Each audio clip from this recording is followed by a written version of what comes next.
talking about, yes, indeed, Scooby-Doo, where the hell have you been? Scooby-Doo, where exactly are you right now? Scooby-Doo, where are you going? That's going to be the format for tonight. Speaking of formats, there is a formula to all Scooby-Doo episodes. In fact, I deem it to be the most replicated and parodied formula in all of TV history. Let's get started with some history, speaking of which. Okay, Hanna-Barbera, they got together in the late 60s and they decided they wanted to add a mystery to their Saturday morning arsenal. So they did so, and they wanted to base it on the 1940s radio serial, I Love a Mystery. So they got together 4 teenagers and a dog. They thought they had a pretty good mix there. They called it the Mystery 5 initially. And the dog was not named Scooby-Doo. The dog was named Too Much. Yeah, Too Much.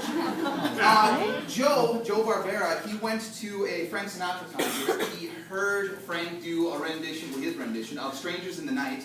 And after the show, he gave his buddy Bill a call, and he said, hey, I've got a name for the dog. Scooby-Doo. That is indeed where the name comes from. Okay, so the formula. There is a formula to most. In fact, every good Scooby-Doo episode has a formula. This is audience participation time. What are some of those elements? Mystery. Sure, there's a mystery. What else? Sometimes there's a chase scene. There's what's wrong. There's this. Yes, people are in a mask. Sure, there's traps. And they would have got away with it if it hadn't been for the meddling kids. You know, ask me about that later. There's Splitting up the there, team. trust me. Sorry? Splitting up the team. Splitting up the team. Yes, these are all very good. I'm thinking a little bit more general. I'm thinking about just a real kind of a skeletal structure of it. And we're going to take a look at it. Some of you mentioned the things on the right side, and those are all great. And they do show up in the majority of the episodes. But the things on the left are really what I'm looking for. There's a monster, a ghost. It turns out it's not real.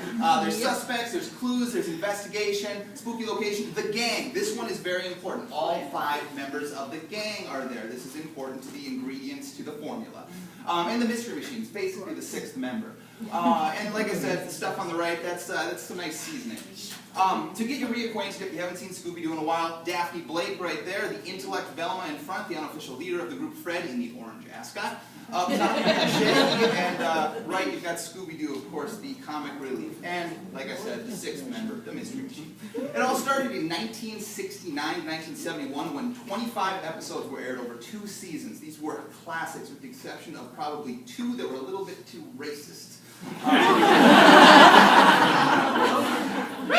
Otherwise, they really are all classics. They follow the formula, they set the tone for the rest of the existence of Scooby-Doo up till now.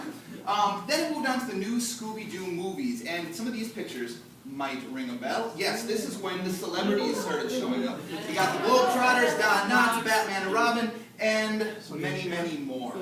We'll move on quick here to the Scooby-Doo show. In 1976, they decided to ditch the celebrities and get back to where they were. It went back to the Scooby-Doo Where Are You formula. But things were a little bit different. It was starting to show that the creativity, they were starting to kind of reach the bottom as far as creating new stories, new plots, and new monsters. These are classic villains here. These are all from the original 25, the Scooby-Doo Where Are You villains. You probably recognize some of them. They're all very simple, they're all recognizable, they're all memorable. They are all indeed classic. Here's what we moved to. We've got the Tile Monster up here. Sure, it's fine. The Diabolical Disc Demon in the middle top. The Creepy Thief from the Deep. I don't know who this guy is. This is the Chinese Moon Monster. Very memorable. And the Ice Cream Phantoms. Yes. This is a great episode. But they're reaching a little bit far as the creativity or the classic element of it. You've got a pink ghost running around. It's not exactly a scary thing. It's not a classic villain. This is also when Scooby Dumb shows up. I realize that there's probably a gut reaction of maybe a sense of rejection about this. Whenever you see a relative of Scooby, there is that kind of rejection. Don't be ashamed of yourself. It's perfectly natural. But Scooby Dumb, I would like to say, he was unnecessary, but he did only show up 4 times in 4 episodes. Unnecessary, but not intrusive. He really wasn't all that bad. Keep that in mind as we move along. Okay. That's the response I was expecting for this. Scooby-Doo and Scrappy-Doo.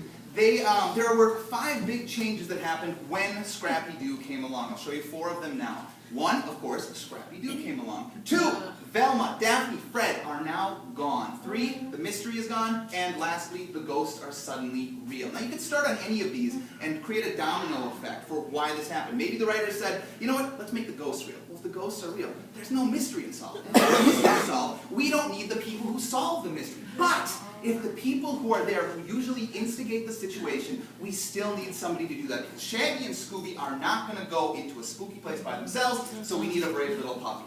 It's all a domino effect. You can pretty much start at any one of these squares and make your way to the end of it. The fifth thing that I had previously alluded to is that the fifth thing that happened is now the segments were down to 7 minutes. Over a half-hour show, they did 3 7-minute segments. And this made sense, because without a mystery, you don't have any clues to look for, you don't have any suspects to interrogate, you don't have anybody's mask to take off. They simply went into a scary situation, a couple of laughs, a couple of gags, a couple of scares, and they were out of there. 7 minutes seemed plenty of time. In 1983, they basically kept the same format. Still, it was kind of still real ghosts, but they added Daphne. Now with 3 characters, perfectly good characters waiting in the wings, the question really is, why? And logically, it works out kind of simply. You've got Shaggy, Scrappy, and Scooby. They're all male. So let's have some female presence. That knocks Freddy out. We still got Daphne and Velma. Velma took charge. Velma could figure out the mystery. Daphne is vulnerable. And in that, she worked really well into a situation where the ghosts were real. So Daphne was on board. Scrappy. Yeah, you all reacted in the kind of the way that I thought you would before. Scrappy, and I'm about to say something that I think will probably get me booed and hissed, was not that bad. It was not that bad. Remember what I said about Scooby-Doo? He was unnecessary, but he wasn't intrusive. Scrappy, yes, he's intrusive. He's a big character. He is intrusive, but he was not annoying. I will stand on that and move on. In 1985, the 13 Ghosts of Scooby-Doo came along, and this was kind of exciting. We had a high-concept plot for the first time, and it was an overarching plot. It was going to go over the entire series. The concept was that the gang, and trust me, I'll get to this, but yeah, this is the gang. The gang opens up the chest of demons, which contains the 13 worst ghosts that the world has ever seen. They release them, and now it's their job to go around the world and capture them. Again, the ghosts are real, and they have to go capture them. Each episode, they capture a monster. You kind of get the setup of it. But there were some snags in it. One, this is the gang, and only one of them from the original series actually retains their character design, and that is Scooby himself. Shaggy, for some reason, is inexplicably wearing a red shirt. Daphne looks way more like April O'Neil than she does Daphne. Scrappy at this point is a veteran. Up top, you've got Vincent Van Gogh, at the time voiced by Vincent Price, which was kind of nice, but not enough to save the show. And down the bottom, the yellow hoodie, that is Flim Flam. We'll talk about him more in a minute. Anybody want to take a guess at what this is? Mystery Machine. That is the Mystery Machine. No, it's not. Yes, it is. I'm sorry to say, that is the Mystery Machine. I'll let that sink in. So let's talk about Flim Flam. Remember, Scooby-Doo, unnecessary but not intrusive. Scrappy-Doo, intrusive but annoying. Flim Flam, annoying. The Scooby-Doo and Scrappy-Doo show, you'll remember a couple frames back, 7-minute segments, and that was nice because there was no mystery to solve, as I mentioned. There wasn't all that stuff that they needed to put in there to progress the plot. Well, as much as they could have done with this show, which I said had a high-concept plot, they could have looked into the history of the ghosts, or maybe what their weaknesses were, or how they were going to track them, but they never did that. Instead, these were back to half-hour episodes, and they filled them with gags. Just laughs and gags and stupid stuff and breaking the fourth wall, all kinds of stuff. And it just wasn't funny because we had a high-concept plot and too many laughs. Just to give you an example, there have always been gags in Scooby-Doo. There's always been funny stuff. Just take the top left, for example. The gang is in Hawaii here. Mono Tiki Tia is obviously posing a threat. And Scooby is going to go ahead and hula his way out of the situation. It fits the environment. It fits the situation that they're in. It's cartoon funny, but it works. Flim Flam, and unfortunately I don't have a good picture for this, but Flim Flam, in the second episode of the 13 Ghosts of Scooby-Doo, he decides they're in a castle and they're trying to track down this evil magician, and there's a dragon chasing them. It sets the scene pretty well, right? It's kind of this Renaissance-y, kind of medieval feel to it, right? Well, he stops the dragon, and he immediately starts to sell him a used car. Tell me how that makes sense at all. It's not a gag that's fitting with the environment around them. So he is just a poor character, annoying. He led the charge when it came to the gags, and there was just too much of it. This is a nice little graph I like to look at.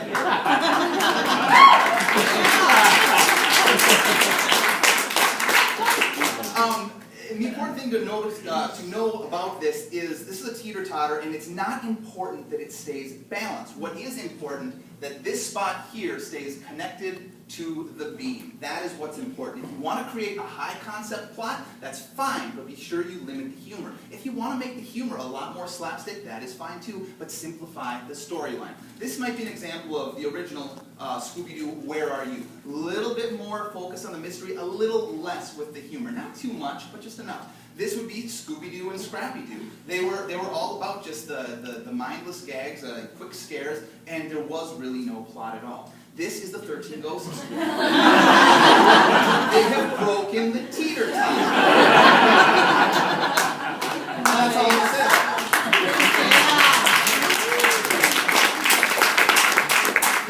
In 1988, thankfully, we are saved by a pup named Scooby-Doo. This was riding on the curtails of the Flintstone Kids and Muppet Babies, and I think it was Tiny Toons Adventures, which was just ahead. So everybody was kind of making smaller versions of cartoons that had been successful for them in the past. A Pup Named Scooby-Doo was the first, and as of yet, only Emmy-nominated series of Scooby-Doo to date, which was... I'll show you why now. It was a return of the formula. They were back to the scary stuff. The whole gang was there. They had monsters that turned out to be just somebody in a mask. They were finding clues. And what was cool about it is they actually invited you in to solve it. Does anyone remember the theme song? It was like, you could help us solve the crime. They actually, it was like Blue's Clues before Blue's Clues. It was really nice. They did it in this very gentle way. And most importantly, I will echo this again, the formula is back. Now, quick aside. In 1995, Casey Kasem had been doing the voice of Shaggy since the beginning. It had been 26 years. He was on board with it, classic voice, always going to be the iconic voice of Shaggy. In 1995, he quit. Here's why. Burger King was doing some kids club deal where they got this little Scooby-Doo toy in the meal with it, and Casey Kasem was contractually obligated to do the voice of Shaggy for a Burger King commercial. The problem is, he's a vegetarian, so he quit instead of doing the commercial. He really stood by his morals. Moving on to some